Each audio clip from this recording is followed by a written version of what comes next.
There sure is a lot going on these days. There sure is a lot. I'm fortunate. In my life, there's not much chaos. Not right now. But you never know when some extra chaos is going to come in.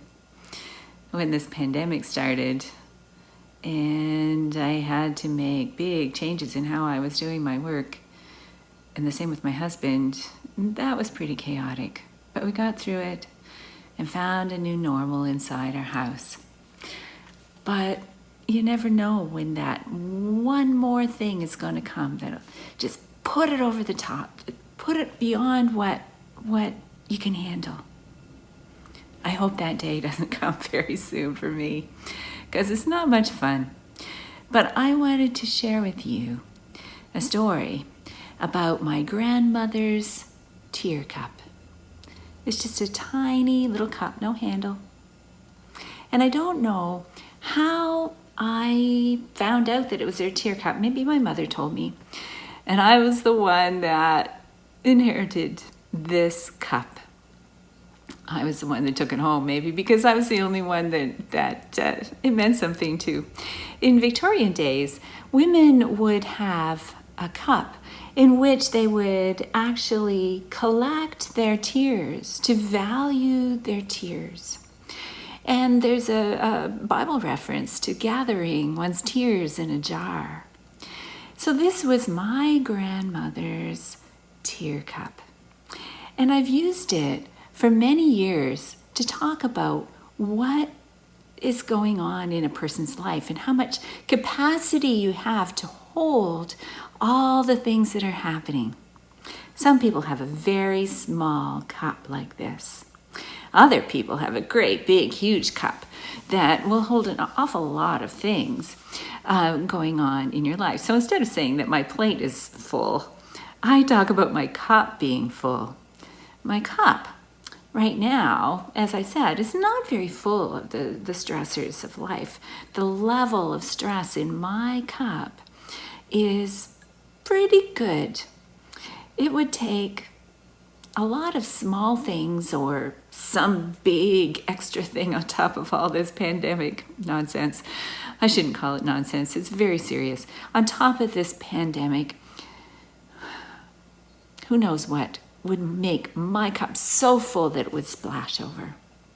Now, I should say that women do tend to, when things go into their cup, whether it's that one last small thing or some big thing that makes it full to the brim and overfull, what happens is that it overflows and we cry. Men in their cups, whatever size their cups are, they tend, not all men, and some women too, will screw a cover on their cups and hold it all in. And then when something lands in there and it's too much, then it blows its top. They blow their top in anger. I much prefer to leave the cover off of mine and cry when I get to the brim. I'd rather do that than blow my top. And so we end up in our lives with a cup. Some people can handle more stress than other people can because they've got a bigger cup, got a bigger capacity for stress tolerance. Some people only have a small cup. And my hubby tells me that my cup is pretty small. And so it's really important for me to keep my stress level in hand so that it doesn't reach the brim, to pay attention to how close my stress capacity is to being full. He doesn't like it very much when I get too full. Neither do I. I'd much rather keep my level lower in my cup. So when you find that your cup is full, if you're overflowing in tears more often than you used to, or if you are blowing your top more often than you used to, it makes sense because there's so many things that are stressing us and hitting us so heavily with extra that we have to handle. It doesn't mean that something's wrong with us. It does not mean that something's wrong with you.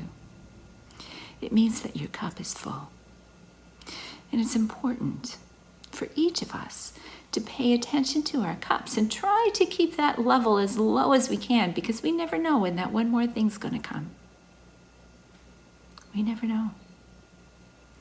If you want to keep it not overflowing, if you want to keep it from blowing its top, pay attention to your stress level. Look after you, not just everybody else. Look after you too.